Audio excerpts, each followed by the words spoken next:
I'm Mark Hug. May Charters, hi.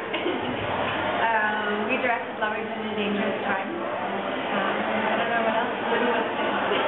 Yeah, we also acted in and edited it, wrote it, shot some of it. Sometimes it was just the two of us with a camera and a boom. What else did we do? A lot. We did a lot. So I just saw it earlier this afternoon, and I really enjoyed it. And you guys, the acting and the characters really pull me in, and I really want to find out what happened with the two characters. So tell us a bit about the process. I understand it took you guys like 5 to 6 years to from start to beginning, right? Yeah. Go ahead. I think it's one of the, like, for me, it was because we wanted to film in my hometown. Then you start there. So you start with all the things that what's important to you in your hometown, and you end up going back to your childhood. And when we discovered that together, we went back out to childhood with these two characters that were childhood friends, and that's where their roots came from, and it gave, I think, the film a lot of... Well, really, I think, but I guess the question is sort of the timing thing. We started as a short film, and then halfway through the ending of the film, shooting it, we were like, you know, we should just do a feature. This would be really cool. Let's go for it. Little did we know that we'd be living, making a film, really, but we kind of really subconsciously really wanted to do that. And of course, that takes a long time because there's all 4 seasons of the year in our film. Every time we go back up to Creston, if something went wrong when we go back to LA and edit, we're like, okay, we now have to wait for that next season to come again. So the year would go and time would get longer. Okay. So that added a lot of time for us. Plus we were working, so we had to make money because we paid for everything ourselves. So we would go back and we'd work. And then also just sort of like mull around with ideas and some of the things we wanted to do with the film, and then get to Creston, and Creston kind of took over. It would influence us, like Mark would say. We'd sit in the orchard, probably right, for hours and hours a day, and it's such a beautiful setting to write in.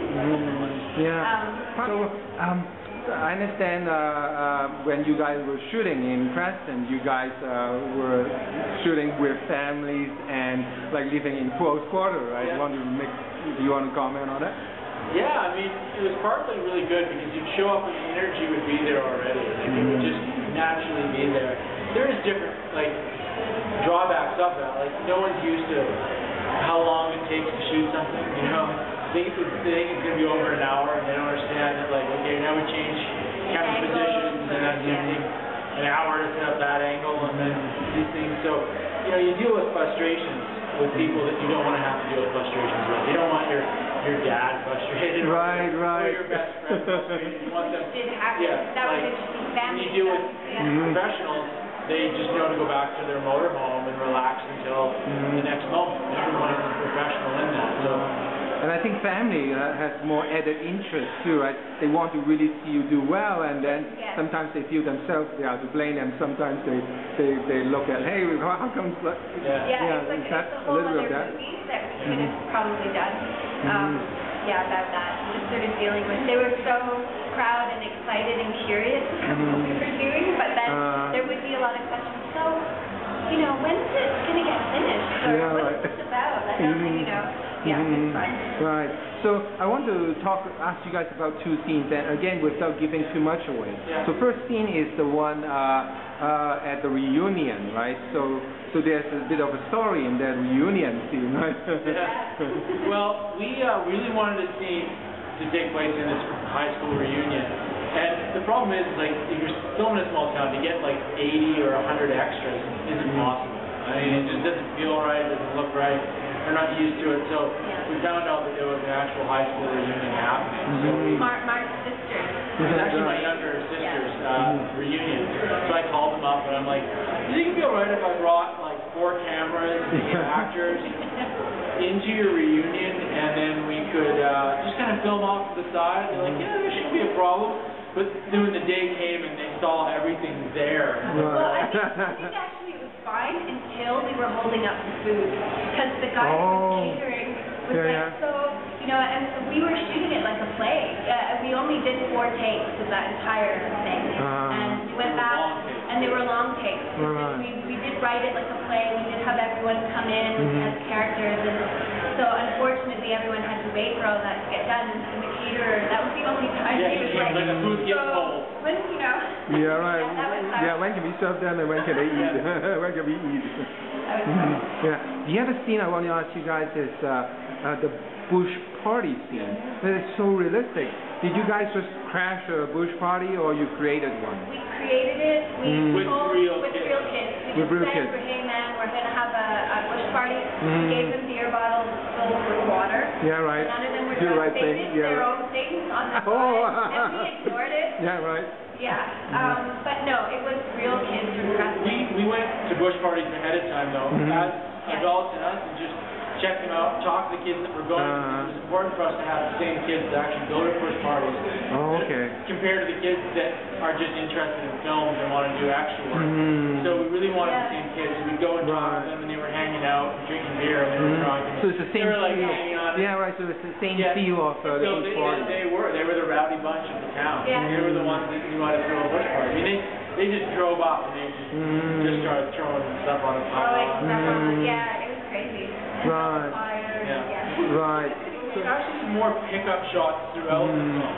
So, like, the scenes were it was never actually a new scene. It was Never. like, we would take a scene and we would discover it all. An example would be the scene where they're on the campfire in the summertime. Oh, okay. And it starts off with her talking about how she lost her virginity. Well, that wasn't necessarily there off the start of it. At least not in the way that Bobby dared her. Yeah. So we added that in. We added stuff about him when he drove away and he has a little accident, let's say. Not give away too much. Right. No, yeah. No too much for you. And all the scenes that takes place in him in the boat with the walkie-talkie to Allison, that was stuff that we reshot and added dialogue to give a little bit more depth to it.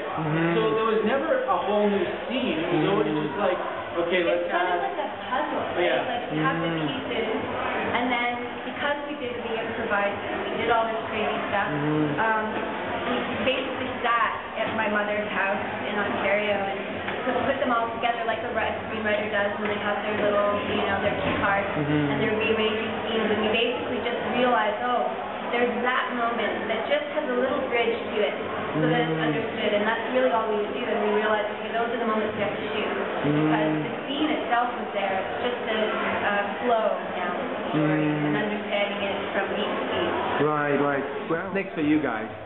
Oh. We have like several things, and it's just a case of what bites. I mean, Vacation. I've been saying that tonight. I really would like No, but I think one of the projects that I think is most dear to my heart, whether it'll be the next project, is something that's actually going to be filmed here in Alberta.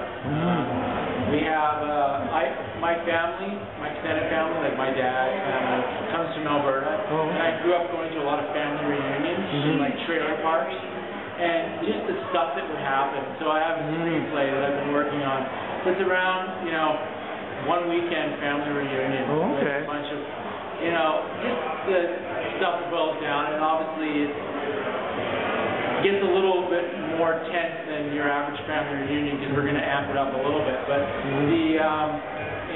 But then I always, I'm maybe more excited about this than Mark is, but the whole other job that we had as casting people in the fashion industry, it's such a crazy world that I really do want to capture it while we're still in it, before we start making other films, but mockumentary style, like final cast, all the way kind of deal, and kind of have the seriousness of, how skinny girls have to be, and the whole world of photographers and that, but then also the comedy of it, of a person being discovered, and how the world of fashion, and I mean, it's there's so many levels for that one for me that we really have to do that. Well, that sounds cool. Yeah. All right, well, thank you very much. Thank you very much for coming to our film.